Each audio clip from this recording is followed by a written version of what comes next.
السلام عليكم ورحمة الله. ازيكم عاملين ايه؟ وحشتوني جدا. مين فينا ما بيحبش المحشي، وخصوصا محشي ورق العنب؟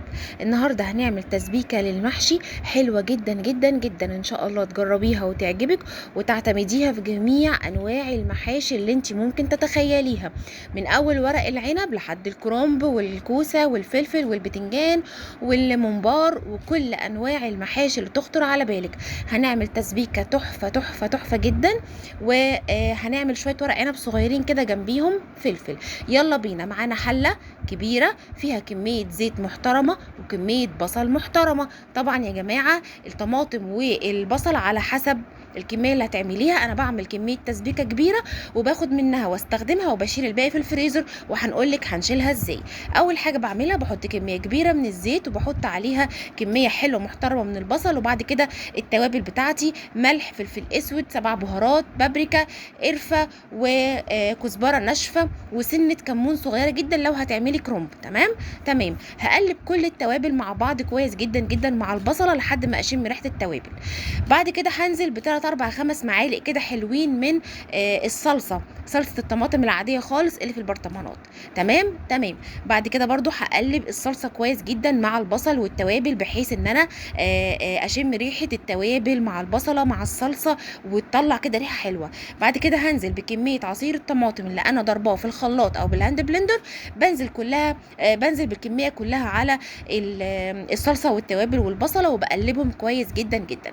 في المرحله دي ما بعملش اي حاجه خالص غير ان انا بسيب الصلصه الحلوه دي تتسبك على نار عاليه لمده 15 دقايق، وبعد كده بوطي النار على نار متوسطه وبسيبها تتسبك كويس جدا جدا جدا لحد ما هنشوفها بالجمال دوت. هي بدات هنا خلاص تخش في التسبيك، وهغطي عليها وهسيبها تكمل تسبيك. تعالوا نعمل الخلطه مع بعض. انا معايا كميه من الرز المصري المغسول المتصفي، مغسول كويس جدا ومتصفي تمام، ما يبقاش فيه ميه خالص، شايفين؟ ناشف تمام. ومعايا ورق العنب بتاعي انا كنت مفرزاه او هاتيه طازه براحتك، بحطه في ميه سخنه وفيها زيت وبغليه شويه وبطلعه على طول على حمام ميه ساقع وبشطفه تحت الميه الجاريه وخلاص. والحله بتاعتي هنا انا مجهزاها، حاطه فيها العناقيد بتاعه ورق العنب، وحاطه فيها طماطم وليمون مهم جدا. وزي ما قلت لكم قبل كده في اي فيديو بستعمل فيه الخضره، انا الخضره بتاعتي على طول مفرزاها في الفريزر علشان بطلعها استعملها على طول، بدل ما اوقف وصفه عشان ما عنديش خضره فتبقى موجوده عندي في الفريزر. بطلعها وهي مجمده، بستخدم الخضره يا جماعه وهي مجمده، بفركها كده بالراحه وباخد الكميه اللي انا عايزاها. شايفين خضرها زي ما هي كاني لسه عاملاها بالظبط، والله يا جماعه كاني لسه عاملاها فعلا. وباخد منها الكميه اللي انا عايزاها وبرجعها الفريزر تاني. اوعي تسيبي الخضره بره، التلج هيسيح وهتحسي كده ان لونها راح وهتعجن في بعضها ومش تبقى احسن حاجه، وهتضطر ترميها في الاخر. تمام. طعمها وريحتها الحلوين هيروحوا منها.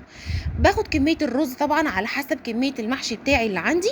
هاخد كميه الرز بتاعي بعد ما غسلته وصفيته كويس، وهحط عليه الخضره واقلبهم مع بعض، وهحط عليه التسبيكه بتاعتي التحفه جدا جدا جدا. بعد ما خلصت يبقى هنعيد مع بعض التسبيكه بتاعتنا: زيت كتير، بصل كتير، وبحط كمان التوابل: ملح، فلفل اسود، بابريكا، 7 بهارات، كزبره ناشفه، سنه قرفه وسنه كمون. وبقلب كل الكلام الحلو ده مع بعض كويس جدا جدا. وبعد كده بنزل بصلصه الطماطم وعصير الطماطم واقلبهم مع بعض كويس واسيبها تتسبك على نار عاليه لمده 15 دقايق. وبعد كده بخلي النار متوسطه لحد ما التسبيك يكمل وتبقى معايا تمام جدا جدا جدا. بتبقي محتاجه مثلا شويه زيت، حطي شويه زيت براحتك خالص، بس انا بكتفي بالزيت اللي انا حطاه في الاول. جميل. طبعا الحشو يعني سهل جدا، او حشو المحشي سهل جدا. ده ورقه عنب، هوريكم حجمين. الحجم ده كبير شويه، ومعايا كمان حجم اصغر منه. طبعا الحجم الصغير هو المفضل، بيبقى حلو جدا جدا جدا. تمام. انا ما بحبش ورق العنب طويل، انا بحبه صغير كده. تمام. دي الورقه الكبيره، هوريكم ورقه صغيره، وهو كان فيه صغير وكان فيه طويل، قصدي كبير. ف يعني حشيت ده وحشيت ده، والاتنين طلعوا تحفه جدا جدا جدا. بجد حلو قوي ورق العنب، خصوصا كمان لو كان طازه وانت جايباه طازه ومستعملاه طازه، يعني حاجه كده خرافه. خلصت كده ورق العنب خلاص، وكمان كان عندي فلفل كملت بيه المحشي. الخطوه دي مهمه جدا، انا بحبها وهي اختياري خياريه مش عايزه تحطيها بلاش.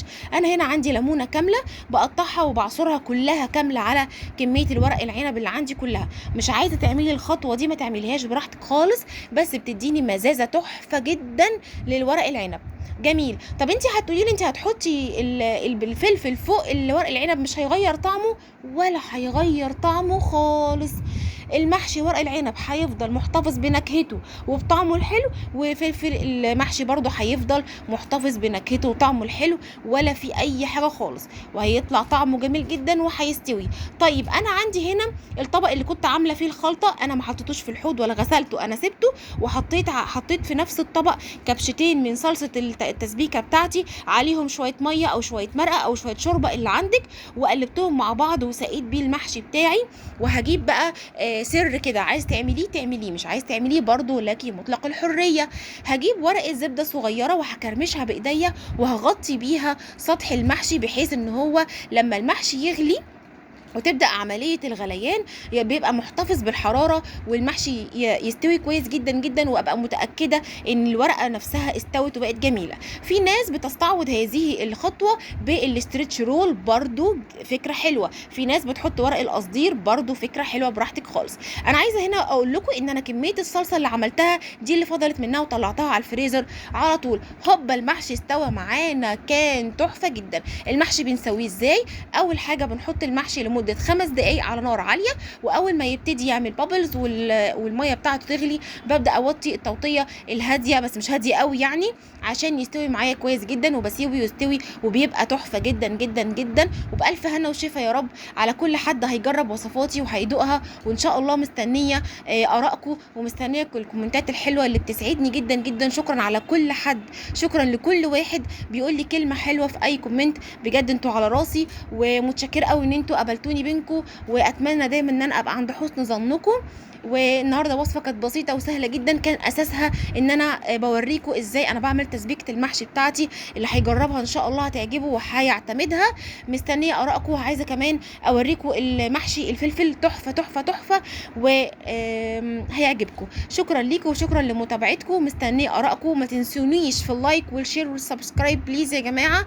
يلا بينا نكبر القناه بتاعتنا، وان شاء الله استنوني في وصفات تانية. السلام عليكم ورحمه الله وبركاته.